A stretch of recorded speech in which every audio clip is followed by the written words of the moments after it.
أهلا وسهلا. في الحياة في correlational events وفي causational events. ال correlational events زي مثلا إن في الصيف نسب الناس أو عدد الناس اللي بتاكل آيس كريم وعدد الناس اللي بتغرق بتزيد. هل في أي حاجة من الاتنين دول مسببة للتانية؟ الإجابة هي لأ، ولكنهم correlational مرتبطين، لأن الاتنين بيحصلوا في الصيف، في حاجة بتجمعهم. أما ال causational events ف X causes Y to happen، زي إن ال force causes acceleration أو causes movement. تمام. فاحنا دورنا في الحياة المفروض إن احنا نحاول نفك الشفرة دي، نشوف ايه الحاجات ال correlational وايه الحاجات ال causational. ومش معنى إن حاجات correlational إن هي يعني لو X correlates with Y ما نعملش اكس علشان هي مش مسببة لواي، هي مجرد بتكورليت معاها. كلمة مجرد بتكورليت معاها دي يعني بتقلل من قيمتها، لان هي كورليتد معاها فستيل هي ليها فاليو. وكورليتد معاها بقد ايه؟ في حاجات في الاستاتستكس ممكن تحسب قيمة الكورليشن. كل ما الكورليشن بيزيد in a sense كل ما هو at some point انت philosophically ممكن تبدأ تفكر is it really a correlation ولا هو causation. حتى في الساينس، يعني انا شايف ان دور الساينس هو انه يحاول يشوف هل الكورليشنال ايفنتس اللي هو بيدرسها كوزيشنال ولا لا، لان هو الساينس دايما او في اغلب الوقت الاكسبيرمنتال ساينس تحديدا بيبدا من كورليشنال ايفنت. بينزل معمل بيزود الفورس، كل ما بيزود الفورس بيلاقي ان الاوبجكت بيتحرك اسرع. فده كورليشن. ولما يجي يبلوت الجرافس على اكسل هيلاقي مثلا ان هي حاجه لينير، بمعنى ان كل ما دي بتزيد الدبل كل ما التانية بتزيد الدبل. بعدين at some point بيبدأ يفكر في الثيري اللي تحكم الفورسز والاكسلريشن والموفمنت وكل الحاجات دي بعضها، ويسميها داينامكس. ويفسر ويقول ان لا، ان الفورس causes ان السرعة تزيد او causes acceleration. وده ليه يبدأ ينزل اكتر ويتكلم بقى عن الكوليجنز بين البارتكلز بتاعت الحاجة اللي زقت الاوبجكت عشان يتحرك. ويبدأ يفسر بشكل theoretical. ولكنه هنا هو حول correlational event ل causational event. وحتى هو برضه الساينس في البيولوجي بيعمل كده. انا ممكن احط دراج لمجموعه سيلز، انا اعمل لها سيل كلتشر والاقي ان هي بتبيهيف بشكل معين، هقول ده كورليشن. انا لما بحط الدراج ده هي بتبيهيف بالشكل الفلاني. but then I will يعني explain بقى الدراج ده بيعمل ايه بالظبط، بيدخل بيسايلنس which genes او بيدخل يأثر على which pathways. وساعتها لو انا وصلت للتفسير ده يبقى اقدر اقول ان the drug causes the behavior مش correlates with the behavior. فالفكرة دي مهمة ليه في الكرياتيفيتي؟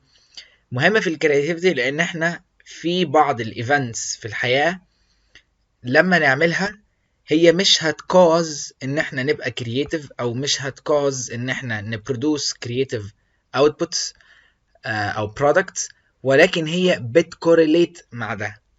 يعني احنا لما بنعمل الحاجات دي في اغلب الوقت as a result بيبقى في creative product او بيبقى في outcome favorable ما كانش هيطلع لو ما كناش عملنا الحاجات اللي في الاول. طيب ايه هي ال correlational events اللي ممكن induce ال creativity وال ideas وال inspiration؟ لان ال ideas وال inspiration وال creativity مش بيجوا من نفسهم، يعني you have to try كتير جدا علشان من كل الترايلز اللي انت بتجربها تطلع واحدة او اتنين يبقوا satisfactory وينفع يتقال عليهم ان هم creative products فعلا. ف it is all about trial and error. طيب من الحاجات المهمة جدا في أي creative endeavor هي فكرة إنك to do your homework document research. أنا جمعت 3 كلمات في بعض: do your homework document research. أنا قصدي إيه؟ قصدي إن أنت مطالب دلوقتي إنك تحل problem ما، أو إنك تكتب كتاب، أو إنك تألف مقطوعة أو أي حاجة. طيب لو انت تألف مقطوعة، ليه تألف مقطوعة جديدة from complete scratch لما انت ممكن تبقى عارف theme معين بس في دماغك؟ يعني already you have a theme and then you work around it بقى، تشوف الناس عملت ايه وتجت inspirations from 100 tracks. and then by some weird equation من عقلك تميكس all up كده وتطلع ب تراك، يعني ميكستشر من كل التراكس اللي انت سمعتها او بياخد مقتطفات منهم. كذلك الامر لو انت بتكتب، او لو انت بتألف فيلم، او لو انت بتعمل اي حاجة بترسم. فكرة انك تشوف الناس عملت ايه وتبلد عليهم هي فكرة فعلا فعلا overlooked و underrated. والناس دايما فاكرة ان هو to be creative انت لازم تقعد مع نفسك وتجيب الحاجة completely novel من scratch. لا، ده مش حقيقي. في correlation عالي جدا بين انك لما تشوف حاجات تانية الناس عملتها تكملها وتكمل عليها وتجيت inspired منها وتبني حاجة جديدة. A good artist's copy, great artist's steal.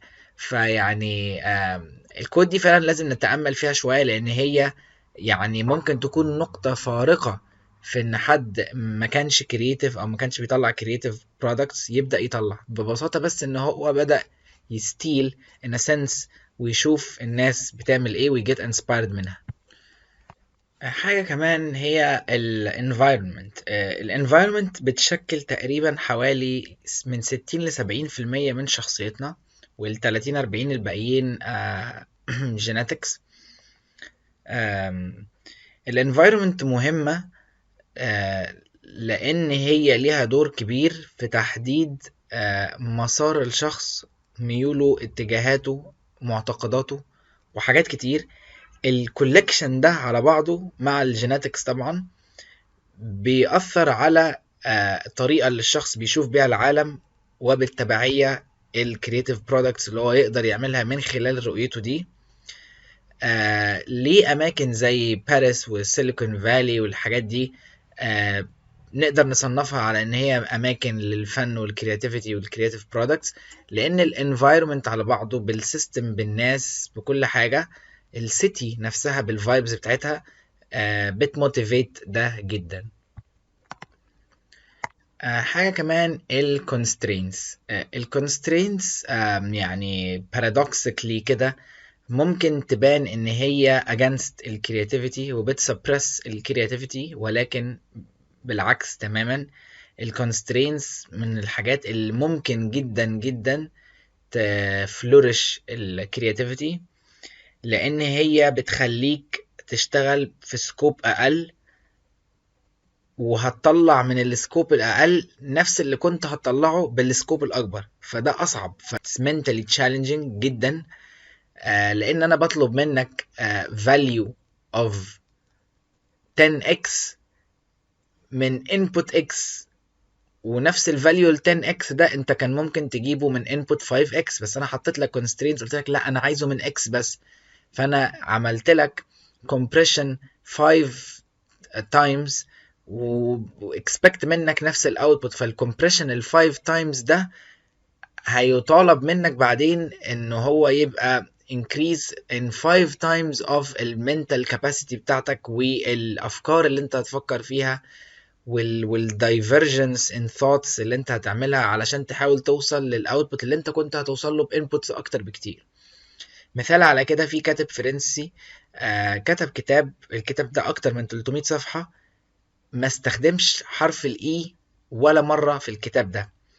فدي حاجة يعني فعلا فعلا صعبة جدا لو فكرت فيها، ولكنها بتحفز الكرياتيفيتي. يعني لو انت قارنت بالكرياتيفيتي بالكونسترينت بتاع ما تستخدمش حرف الاي في ال 300 صفحة او استخدم whatever letters you want، لو انت استخدمت اللتر اي it could arguably be ان انت objectively هتطلع مثلا معاني احسن، او هتطلع معاني ادق عشان في كلمه معينه انت لازم تستخدمها في السياق ده فيها حرف الاي. فهي could be argued ان فعلا ده حقيقي. ولكن in terms of creativity, in terms of uniqueness والgenuineness والoriginality وان الحاجه دي out of the box، وان الحاجه دي mentally challenging جدا، creativity wins في الحالة اللي هو ما كتبش حرف الاي خالص في الكتاب. فالكونسترينتس فعلا فعلا بتبوش الكرياتيفيتي جدا. واجان ده او الحاجات دي مش causes of creativity، الحاجات دي بتكوريليت بوزيتيفلي جدا مع الكرياتيفيتي، ومش معنى ان هي بتكوريليت لكن مش بتكوز ان احنا نافويد them، لا، معنى ان هما بيكوريليت بوزيتيفلي ان احنا نعملهم because one day as science does it could be يعني discovered ان الحاجات دي causes creativity somehow يعني. واخر حاجة طبعا لازم نتكلم عليها فكرة ان الهارد وورك وان انت تسيك opportunities mathematically statistically هو بيعلي فكرة الحظ. فكرة الحظ يعني هي فكرة جدلية والكلام عنها صعب، ولكن في ناس شايفة ان هي حاجة مير قوي وابستراكت او ملهاش اي علاقة بيك، هي بتجيلك كده externally. وفي ناس يعني انا اميل للرأي ده اكتر، الرأي التاني اللي انا هقوله دلوقتي ان يس هي ممكن تجيلك externally، ولكن mathematically انت بتزود فرصة ان هي تجيلك externally لما انت تدور عليها. مثال على كده ايه؟ مثال اللي انا هقوله ده هيلخص كل حاجة. دلوقتي لو انت واحد ركب القطر يوم من 100 يوم، واليوم الوحيد اللي هو ركب فيه جاله لوتري ب1,000,000 دولار، تمام؟ كم واحد تاني غيره بيركبوا بنفس الفريكونسي دي، ان ركوب القطر ده معبر عن الهارد ورك يعني؟ كم واحد غيره هيجي لهم نفس اللوتري ال1 مليون دولار اف ان اللوتري ال1 مليون دولار دي اصلا حاجه راندوم؟ قليل جدا، قليل جدا اللي هيجي لهم اللوتري ب1 مليون دولار في ركوب القطر يوم من 100 يوم. طيب اللي بقى بيعمل هارد ورك وبيركب القطر ده 80% او 90%، هو مش كده اكشلي ماثيماتيكلي يعني ضرب فرصه في 80 او ضرب فرصه في 90 على حسب هو بيركب كام مره مقارنه باللي ركب مره؟